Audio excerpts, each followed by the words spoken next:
আসসালামু আলাইকুম viewers, welcome back to my miracle kitchen. আমি আজকে আমার পছন্দের খুব মজার একটা রান্না করব। আমার আজকের রেসিপিটা আমি জানি অনেকেরই খুবই পছন্দের রেসিপি। আমাদের দেশে সব অঞ্চলেই কিন্তু এই রান্নাটা করে থাকে, তবে অঞ্চলভেদে রান্নাটার পার্থক্য থেকে থাকে। তো একেকজন একেকভাবে রান্না করে, আর আমাদের চাঁদপুর অঞ্চলে যেভাবে রান্না করে আমি আজকে সেই রেসিপিটাই আপনাদের সাথে শেয়ার করব। কী রান্না করছি সেটা কিন্তু আমি এখনও বলিনি। হ্যাঁ, এখন বলবো। আমি রান্না করব মাছের মাথা খণ্ড খণ্ড মুড়ি ঘন্ট। আমি কিন্তু ব্যাককলামি করব না। কাঁচা মাছের মাথা দিয়ে কাঁচামরিচ, পেঁয়াজ মেখে, মুড়ি দিয়ে মেখে এভাবে দিব না। আমি কিন্তু মুগ ডাল ভিজিয়ে রেখেছি আধা ঘন্টার জন্য। তারপরে মাছের মাথাটাকে খণ্ড খণ্ড করে নিয়েছি, হলুদ আর লবণ মাখিয়ে রেখেছি। আর তারপরে এই দুইয়ের সমন্বয়ে মুড়ি ঘন্ট রান্না করব। রুই মাছের মাথা আর মুগ ডাল দিয়ে মুড়িঘণ্ট করার জন্য আমি একদম প্রস্তুত। তো চুলায় একটা কড়াই বসিয়ে তার মধ্যে আমি দিয়ে দিলাম সরিষার তেল। খণ্ড খণ্ড করে রাখা রুই মাছের মাথাটাকে যে হলুদ মরিচ মাখিয়ে রেখেছিলাম, সেই খণ্ড খণ্ড করা মাছগুলোকে এখন আমি একটু ভেজে নেব। পছন্দ মতো ভাজবো। কেউ বেশ ইচ্ছে করলে অনেক লাল লাল করে ভাজতে পারেন, কেউ ইচ্ছে করলে মিডিয়াম করে ভাজতে পারেন। তো আমি মিডিয়াম করে ভেজে নেব। খণ্ড খণ্ড মাছগুলোকে আমি উল্টে পাল্টে দুই পিঠ ভালো করে ভেজে তুলে নিলাম। আর তারপর এখন এই কড়াইয়ের মধ্যে যে তেলটুকু রয়ে গেছে, সেই তেলটুকুর মধ্যেই আমি এখন কিছু পেঁয়াজ কুচি দিয়ে দিলাম। আর এগুলো এখন একটু ভেজে নেব। আর সাথে ছিল কাঁচামরিচ। মরিচ পেঁয়াজগুলো একটু ভেজে নিয়ে সেই মুগ ডালগুলো যে ভিজিয়ে রেখেছিলাম আধা ঘন্টার জন্য, তো সেগুলো খুব ভালো করে ধুয়ে রেখেছিলাম, সেই ডালগুলো দিয়ে দিলাম। আর তারপর এগুলো আবার একটু পেঁয়াজ মরিচের সাথে নেড়েচেড়ে ভেজে নিলাম। এখন এর মধ্যে দিয়ে দিলাম 1 চা চামচ লবণ, 1/2 চা চামচ হলুদের গুঁড়া, 1/2 চা চামচ মরিচের গুঁড়া, 1 চা চামচ জিরা গুঁড়া, 1 চা চামচ ধনে গুঁড়া। আর তারপর এগুলো খুব ভালোভাবে নেড়ে চেড়ে ডালের সাথে মিশিয়ে নিলাম। এখন দিয়ে দিলাম 1/2 চা চামচ রসুন বাটা আর 1/2 চা চামচ আদা বাটা, 2টা তেজপাতা আর 2টা দারচিনি। তারপর এগুলো আবার একটু মেশানো হয়ে গেল। আর তারপর একটু খুব ভালোভাবে নেড়ে চেড়ে নিয়ে এখন এর মধ্যে আমি একটু পানি দিয়ে দেব। পানিগুলো দেওয়ার পরপরই সেই সাথে আমি সেই খণ্ড খণ্ড মাছের মাথাগুলো যে ভেজে রেখেছিলাম, সেই মাছের মাথাগুলো দিয়ে দিলাম। আর তারপর এখন এগুলো একটু নেড়ে চেড়ে ঢাকনা দিয়ে ঢেকে রাখবো কষানো পর্যন্ত।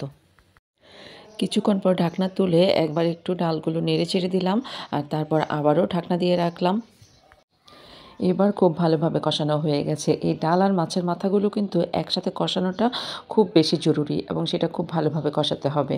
হ্যাঁ, তো কষানো হয়ে গেছে। এখন এর মধ্যে আমি পানি দিয়ে দিলাম।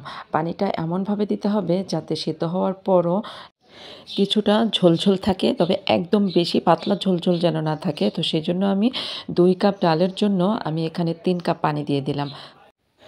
8 থেকে 10 মিনিট এভাবে রান্না করে যখন ঢাকনাটা তুলে নিলাম, তখন অনেক বেশি বলক আসতেছে। এখন একটু নেড়ে চেড়ে নিলাম। একটু চেক করে নেব যে ডালটা কতটুকু সিদ্ধ হয়েছে। ডাল এখনও সিদ্ধ হয়নি, আরও একটু সিদ্ধ হতে হবে। তো সেজন্য আরও কিছুক্ষণ আমি অপেক্ষা করব। কিছুক্ষণ পর ডালটা খুব ভালো মতো সিদ্ধ হয়ে গেছে। খেয়াল রাখবেন ডালটা যেমন একদম গলে না যায়, সিদ্ধ হবে কিন্তু আস্তে আস্তে থাকবে। এখন আমি এই ডালের হাঁড়িটা অন্য চুলায় বসিয়ে দিলাম, আর এই চুলায় বাগারের জন্য একটা কড়াই বসিয়ে দিলাম। এর মধ্যে দিয়ে দিলাম পেঁয়াজ কুচি আর রসুন কুচি আর অল্প একটু তেল। এখন এইগুলো একটু নেড়ে চেড়ে নিব। অল্প একটু নেড়েচেড়ে এর মধ্যে দিয়ে দিলাম 1 চা চামচ জিরা। আপনারা ইচ্ছে করলে কিন্তু যদি মৌরি থাকে সেটা দিতে পারেন। তবে এই জিরা ফোড়নটা কিন্তু এই ডালের মধ্যে অনেক ভালো লাগে। বাগারটা আমার সম্পূর্ণ রেডি হয়ে গেছে। এখন আমি বাগারের কড়াইটা নামিয়ে নিলাম, আর সেই ডালের হাঁড়িটা আবার এই চুলায় নিয়ে আসলাম। আর বাগারটা আমি এখন এর মধ্যে দিয়ে দিলাম। বাগারটা দেওয়ার পর একটু নেড়েচেড়ে মিশিয়ে নিতে হবে। আর তারপর আমি ধনেপাতা কুচি 1 মুঠো পরিমাণ দিয়ে দিলাম। এই ধনেপাতাটা আপনারা আপনাদের পছন্দ অনুযায়ী দিতে পারেন। আমি একটু বেশিই ভালোবাসি ধনেপাতা, এই জন্য একটু বেশি করে দিলাম। আপনারা চাইলে কম দিতে পারেন। তো তারপর আবারও নেড়েচেড়ে ধনেপাতাগুলো মিশিয়ে নিতে হবে।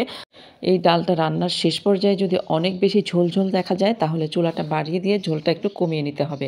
আর যদি অনেক বেশি কম কম দেখা যায়, তাহলে আর একটু ঝোল অ্যাড করে দিতে হবে। তো এইরকম শেষ মুহূর্তে যাতে এরকম লাগে আর কি, ডালটা এরকম ভেজা ভেজা, তাহলেই সেটা খুব ভালো লাগবে। আর এই পর্যায়ে আপনারা চাইলে কিন্তু এখানে 1 চা চামচ ঘি এভাবে ছড়িয়ে দিতে পারেন। আমার কাছে ভীষণ ভালো লাগে এই ঘিয়ের ফ্লেভারটা, সেজন্য আমি 1 চা চামচ ঘি দিয়ে দিলাম। আবার অপশনাল, এটা না চাইলে নাও দিতে পারেন। তবে দিলে এই ডালের সেন্টটা আর এই ডালটা খাওয়ার সময় এতটা ভালো লাগে যে আপনি খাওয়ার সময় শুধু চোখ বন্ধ করে খেতেই থাকবেন। আমার খণ্ড খণ্ড মাছের মাথা দিয়ে মুড়ি ঘন্ট হয়ে গেছে। তো এখন আমি সার্ভিং ডিশে তুলে নিচ্ছি। এরকম ধোয়া ওঠা মুড়িঘণ্ট আর ধোয়া ওঠা ভাত অসম্ভব মজা। আপনারা একবার খেয়ে দেখবেন আমি কি সত্যি বলেছি না মিথ্যা বলেছি। আমি কিন্তু সেই সুযোগটা হাতছাড়া করব না। আমার তরকারিটাও গরম, গরম ধোয়া ওঠা ভাতটাও এইমাত্র রান্না করেছি। আমি এক্ষুনি ধোয়া ওঠা ভাত দিয়ে ধোয়া ওঠা খণ্ড, খণ্ড মাছের মাথার মুড়িঘণ্ট দিয়ে আমি এখন ভাত খাবো। আমি আশা করব যে অঞ্চলে যেভাবেই এই মুগ ডাল আর মাথা দিয়ে মুড়িঘণ্ট করেন না কেন, আমার এই রেসিপিটা একবার হলেও ট্রাই করবেন এবং আমার বিশ্বাস আপনারা এর স্বাদ কখনো ভুলতে পারবেন না। ভিডিওটি ভালো লাগলে প্লিজ লাইক কমেন্ট করতে ভুলবেন না। আর আমার চ্যানেলে নতুন হয়ে থাকলে আর পরবর্তীতে সুন্দর সুন্দর ভিডিও পেতে হলে আমার চ্যানেলটা সাবস্ক্রাইব করে রাখবেন।